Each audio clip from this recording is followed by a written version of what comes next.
নমস্কার। খুব উদ্বিগ্ন হয়ে আজকে ভিডিওটা করা। উদ্বিগ্ন হওয়ার কারণ জ্বালানির গ্যাস অমিল এবং সেটা নিয়ে একটা কেওটিক অ্যাটমসফিয়ার বাইরে দাঁড়িয়েছে।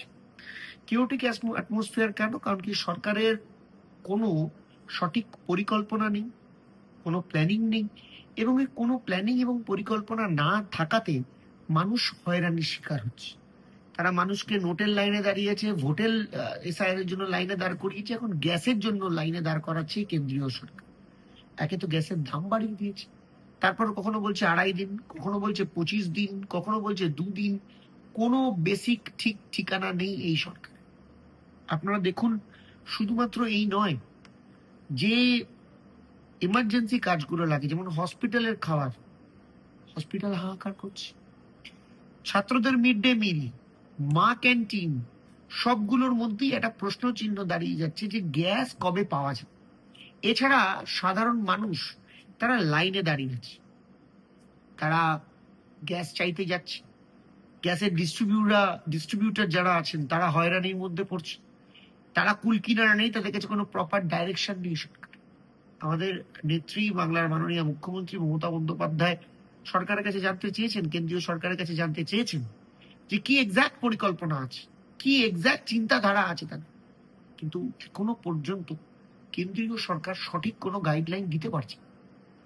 দেখুন, এক্সটার্নাল অ্যাফেয়ার্স সেটা কেন্দ্রীয় সরকারের আওতার মধ্যে পড়ে, এবং তৃণমূল কংগ্রেস কোনোদিন ভারত সরকারকে তার এক্সটার্নাল পলিসির বিষয়ে কখনোই কোনো রকম বিরোধিতা করে।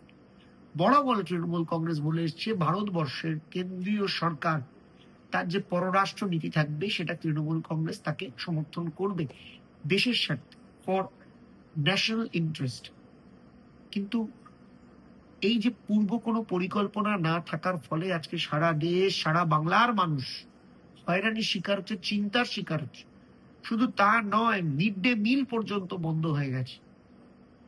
এটা নিয়ে কেন্দ্রীয় সরকার কি? গ্যাসের দাম বাড়িয়ে দিচ্ছে, প্রায় 1000 টাকা ছুঁয়ে গেল গ্যাসের দাম। গ্যাসের দাম বেড়ে যাচ্ছে, কেন্দ্রীয় সরকার কি করছে? আমরা চিন্তিত। আমরা সাধারণ, কোনো তৃণমূল কংগ্রেস নয়, কোনো বিজেপি সিপিএম দরকার নেই, সাধারণ বাঙালি, সাধারণ মানুষ তাদের হেসেল নিয়ে চিন্তিত। আমার দাবি, কেন্দ্রীয় সরকার ইমিডিয়েটলি বিষয়টার মধ্যে ঢুকুন। ইমিডিয়েটলি মমতা বন্দ্যোপাধ্যায় যেভাবে পরিকল্পনা নেন তার থেকে শিখুন, তার থেকে জানুন এবং তার উপর পদক্ষেপ নিন। মানুষ কিন্তু হয়রানির শিকার হচ্ছে। আপনারা মানুষকে টেকেন ফর গ্রান্টেড নিয়ে নিয়েছেন। ভোটের জন্য মানুষকে বিড়ম্বনায় ফেলবেন, নোটের জন্য মানুষকে বিড়ম্বনায় ফেলবেন, এখন গ্যাসের জন্য মানুষকে বিড়ম্বনায় ফেলবেন। পেট্রোল ডিজেল নিয়ে মানুষ অলরেডি চিন্তিত হয়ে গেছে। বহু জায়গায় পাওয়ার পেট্রোল নিতে হচ্ছে, নর্মাল পেট্রোল পাওয়া যাচ্ছে। এবং অটোর যে গ্যাসের লাইন, এখানে লাইনে দাঁড়াচ্ছে অটো প্রচুর, সেটা পাওয়া যাচ্ছে না, সেটা অমিল হচ্ছে। অটো ভাড়া বাড়িয়ে দিতে বাধ্য হচ্ছে অটো চালক ভাইয়েরা। কেন্দ্রীয় সরকার চুপ করে বসে আছে, আর ভারতবর্ষের মাননীয় প্রধানমন্ত্রী এখন ভোটের লাস্ট দিনে আসাম এবং বাংলা জুড়ে উদ্বোধন করবে। তারপর ইলেকশনের বাবুরা, ভ্যানিশ বাবুরা নির্বাচনের ডেট ডিক্লেয়ার। কিন্তু মানুষের জন্য যে কাজ, মানুষের হয়রানি আটকানোর যে কাজ, সেটা কেন্দ্রীয় সরকার করছে।